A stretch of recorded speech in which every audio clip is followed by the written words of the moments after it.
I would like you to draw for today a positive experience you had in your life when you were very little. Did I have any happy experiences in all this madness when I grew up? With all these trauma and horrible things that happened, you might struggle. Or you might find, there was one exception. I remember I went on that weekend with Grandma and we made Anzac biscuits. That was an awesome experience. I love that.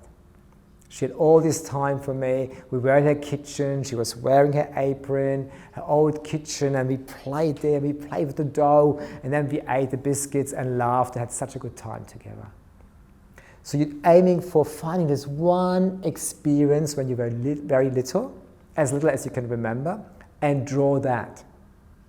And draw it realistically. So I want to see yourself, for example, being in the kitchen with Grandma, making the dough or eating the biscuit, and Grandma is next to you, also eating a biscuit, with her apron, in her kitchen, with the window you could see to the neighbor's house or to the sky.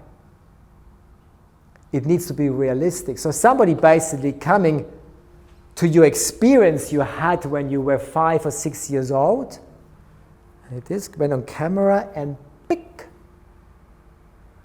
So I want to see your image like that. You are in the image having this amazing experience. Not abstract. Not creating something that you think what it was like. Just trying to make it as realistic and good as you can. And some of you might say, but Rob, I can't draw. Doesn't matter.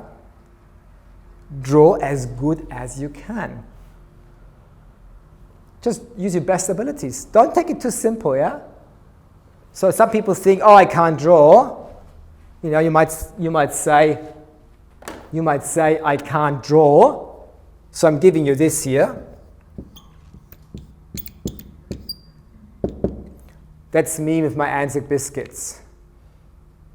I'm sure everyone in this room can do better than that.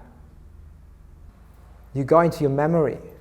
I was in the kitchen with Grandma and she was wearing a red apron. Or was it blue? No, I think it was red. Then draw it red.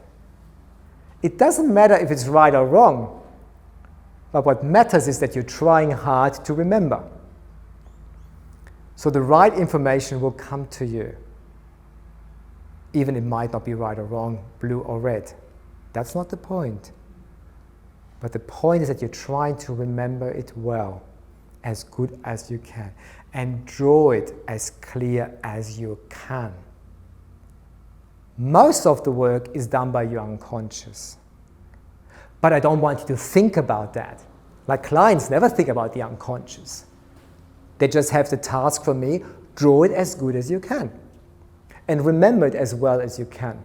That's all what you have to do. Now what happens when you draw this happy experience? We go back to the iceberg.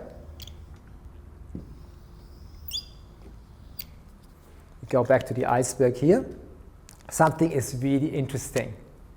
When you work with the unconscious, there's something in our unconscious that is very important to acknowledge. What is that? Can you see that? A clock. Time. In our unconscious, time does not exist.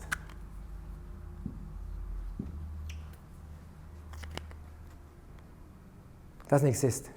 So when I'm asking you to draw a happy experience when you were a little girl, you can become a little girl while you're drawing it. You can totally get lost in that experience, even though it happened so long ago. So automatically you start smiling. Because the time does not matter. I know you're all looking at me like, what? No, that's true. And the moment I start talking about trauma, you all realize, it is true. People who got traumatized, time does not matter. Why should it matter with positive experiences? Have you ever thought about that? I'm going to take you there this afternoon. But for now, I want you to draw this picture and notice that in our unconscious, time does not exist. So while you're drawing, you're allowed to smile and have a great time. And because you're silent, you can really enjoy that experience rather than being distracted by other people in the room.